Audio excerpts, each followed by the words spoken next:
Hello! Hi అండి. అందరూ ఎలా ఉన్నారు? రాఖీ సెలబ్రేషన్స్ ఎలా చేసుకున్నారు? ముందైతే అందరికీ రాఖీ శుభాకాంక్షలు.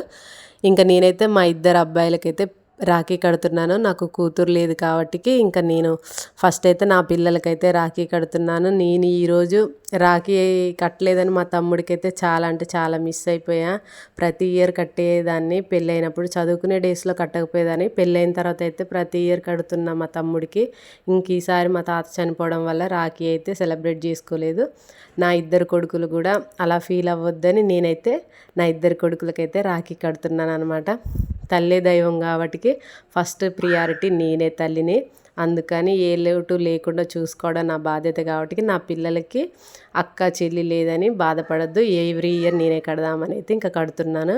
వాళ్ళకి చిన్నప్పటి నుంచి కూడా నేను లేకపోతే మా అత్త కూతురు కడుతుందనమాట. ఇంక ఈసారి అయితే ఊరెళ్ళలేదు కాబట్టి నేనైతే కట్టేశాను. ఇంకా మా వాడు స్వీట్ కోసమే చూస్తున్నాడు. ఇద్దరికైతే ఆరతి ఇచ్చేది అక్షింతలు అయితే వేసేసానమాట. మా పక్క పోర్షన్ పిల్లలు కూడా ఇద్దరు వాళ్ళు పెద్దవాళ్ళే. ఇంకా వచ్చి రాఖీ అయితే కట్టారనమాట. ఇంకా వాళ్ళతో కొంచెం క్లోజ్గా ఉంటారనమాట పిల్లలు, ఎత్తుకోవటం అవి ఇవి చేయటం. ఇంకా తమ్ముడు అనుకుంటా వాళ్ళైతే రాఖీ వచ్చి కట్టారు. ఎవరు లేరు కదక్క మేము కూడా కడతామని అయితే కట్టారు. ఇదనమాట మినీ వ్లాగ్. నచ్చితే లైక్ చేయండి, షేర్ చేయండి, సబ్స్క్రైబ్ కూడా చేయండి.